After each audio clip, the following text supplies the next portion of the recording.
In the heart of rural Transylvania, hidden among fog-drenched hills, stood a manor that the villagers never approached after dusk. They called it the Black Manor.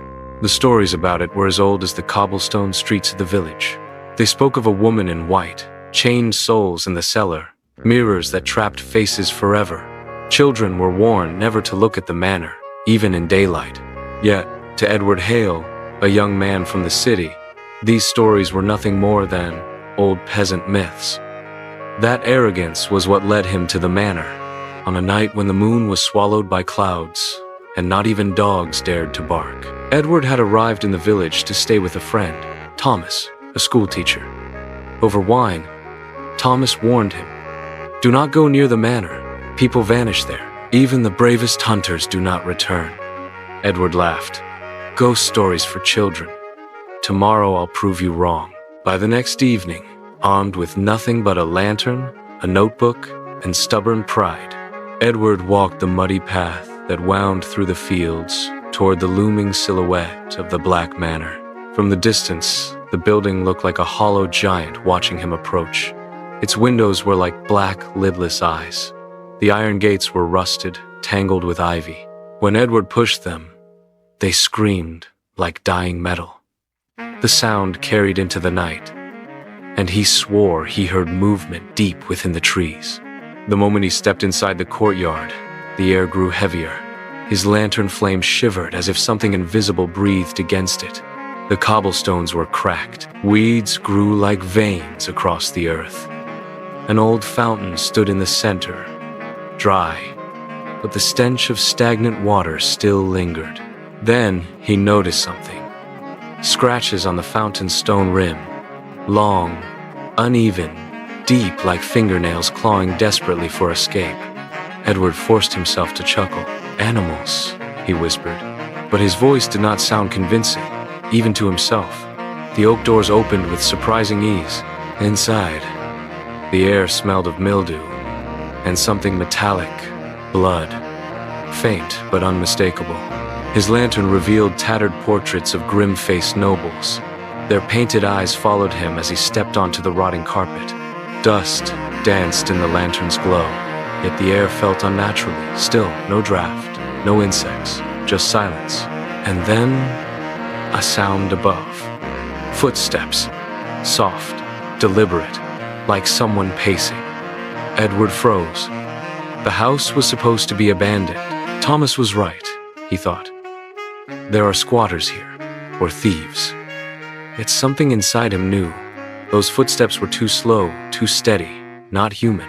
Upstairs, a hallway stretched into darkness. Doors lined each side like mouths waiting to swallow him. He chose one. Inside was a vast chamber, with shattered furniture, torn drapes, and at its heart, a towering mirror. Its glass was coated with dust, but shapes shifted beneath the grime. Edward wiped the surface with his sleeve, and there she was, a woman in white, hair falling over her face. Standing behind him, he whirled around. Nothing. He turned back. She was still there, in the glass, tilting her head slowly as if studying him. Then, without warning, she pressed her hand against the inside of the mirror. A pale, cold handprint bloomed on the glass. Edward stumbled back. The lantern flickered. The mirror cracked from top to bottom with a deafening shriek, shards spilling across the floor.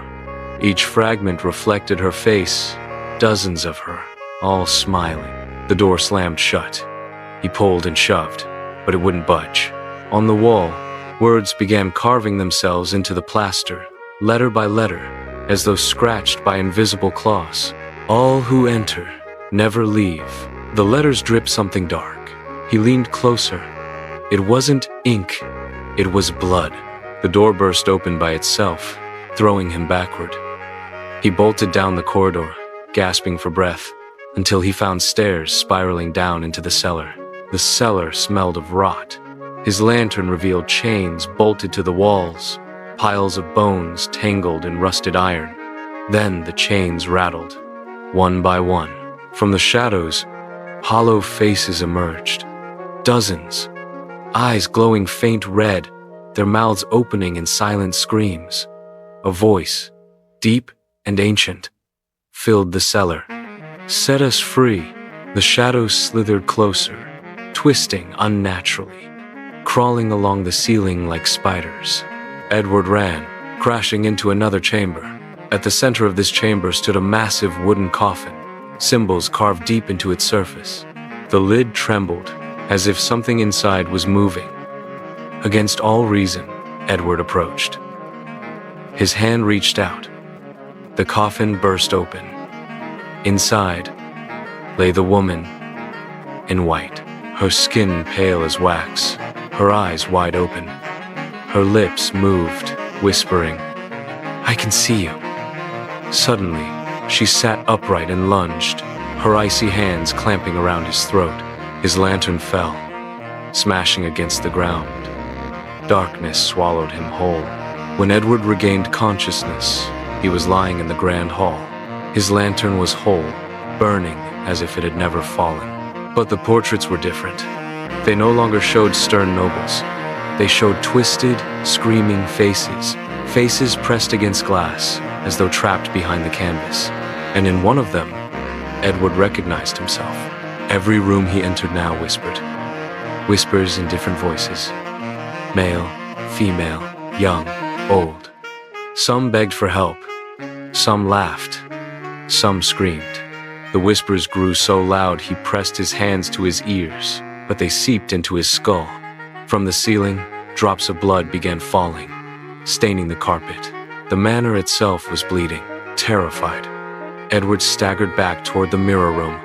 The shards still lay scattered, but now each shard reflected not the woman but himself. Dozens of Edwards, each one screaming silently, mouths open, eyes wide with terror.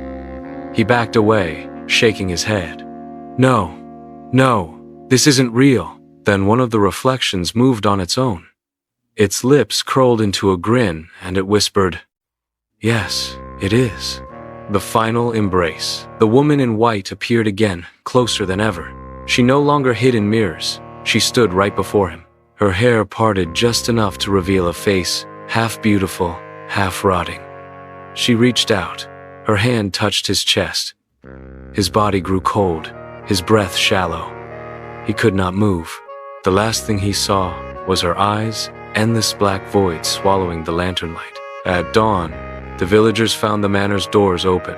Inside, everything was still, silent.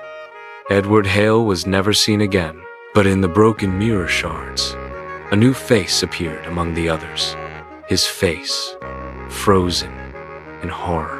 And if you dared lean close enough, you could hear him whisper the same words over and over. "Go back, go back, go back."